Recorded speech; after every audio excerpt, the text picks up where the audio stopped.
Hello, I'm Matthew Bish. Thank you so much for tuning in and watching. Today we're going to be exploring the world of football photography. Come on and join me now.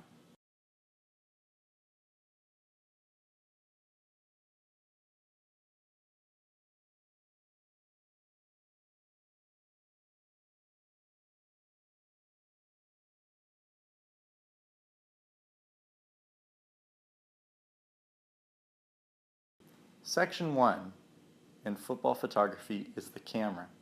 I choose to use my Canon 7D with its crop frame sensor and my Canon lens array. You really just can't beat the color and contrast that Canon brings out of these sports images, especially when shooting at nighttime. Really the only thing you have to worry about with the Canon 7D is its noise ratio. It's a crop frame sensor, so the noise is going to be much more apparent than on a full frame sensor, unfortunately. But it just makes absolutely incredible images, and with the crop frame sensor, you just get right in close on the action. Now, I usually carry 3 lenses with me.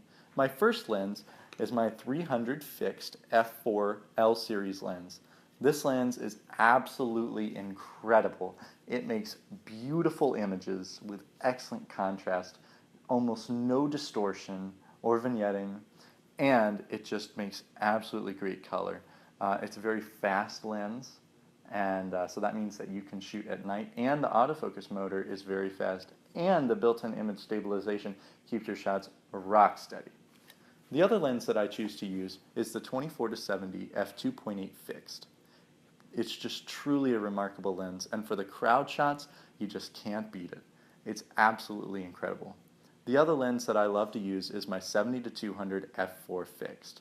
I don't have it with me because it's on the camera that's taking my picture right now, but it's just an absolutely incredible lens, just like the other L series lens. It produces beautiful color, excellent contrast, and the autofocus, you just can't beat it.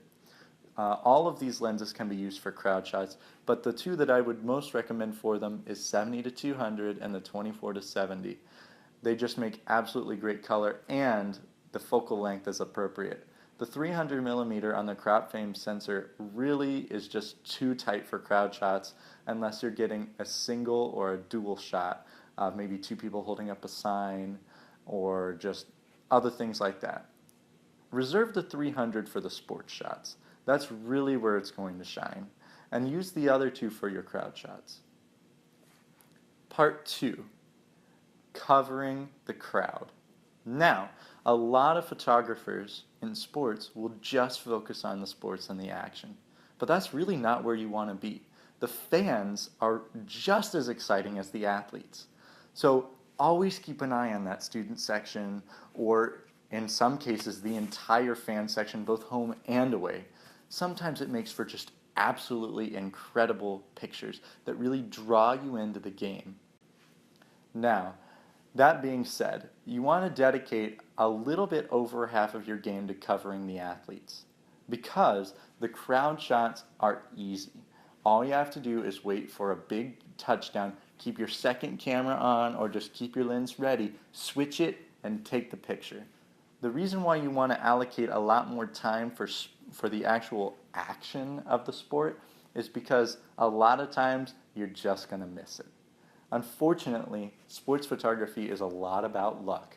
Now, there is some know-how that you have to have, but positioning, reading the plays is just another, they're just 2 key aspects of it, and I can give you all the tips in the world, but it's up to you to go and go get the experience.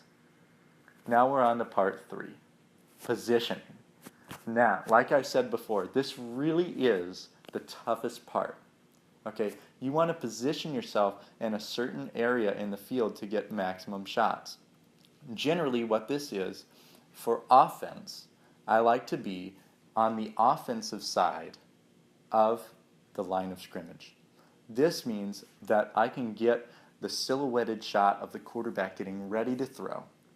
As he throws, I can look down the field as the receiver turns his face back to catch the ball. There are also many other shots that you can get here. When the running back gets the ball, it just makes for excellent pictures as he breaks through the line or he sweeps wide. It's just absolutely incredible. Now for defense, you want to be on the defensive side. okay? That means that you'll be able to look over the line. So if the quarterback gets sacked, that's a great picture there. You'll get to see the quarterback's in motion. Okay, another thing for that is when that running back breaks through the line, you'll see him just engulfed with players. That is just a great shot, and when you come from the other side, you really don't get that action. Another thing is that if a receiver gets the ball on the opposing team, you'll really see your defensive players just latch on to him most of the time, and you'll get this great face shot. Now, this isn't all the time perfect, but this is just what I've developed over the few seasons that I've shot. You can see a lot of my images at www.matthewbish.com. Now we're moving on to part 4, which is camera settings. Now these are just absolutely key in getting your perfect shot. Now, we're going to tackle night photography at first because it is the hardest. Okay, you want to keep your lenses at their maximum aperture. Now for this lens, it's f4. Okay, so we keep the lens at f4, and then we keep our shutter speed at 1/1000th of a second. That'll capture crisp motion. Even when you're kicking the ball, it will capture just absolutely crisp motion. Now there are some times when you want blurred motion to get an interesting picture, but if you're looking for just sports coverage, 1/1000th of a second is the rule. Then from there, you play with your ISO. Really, it all depends on how dark the situation is. Most of the time when I photograph high school games, they start at dusk and then they end way into the pitch black dark night. So generally, I'll start at around 600 ISO to around 1000 ISO. But then as the game progresses, I've moved all the way up to 6000 ISO, which is just absolutely crazy.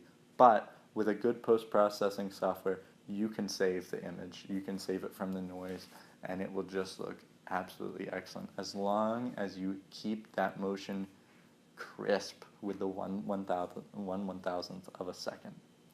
That's pretty much it for the camera settings, and if you have any other questions, please feel free to comment or to send me a message. Please subscribe, and thank you so much for watching. Have a nice day.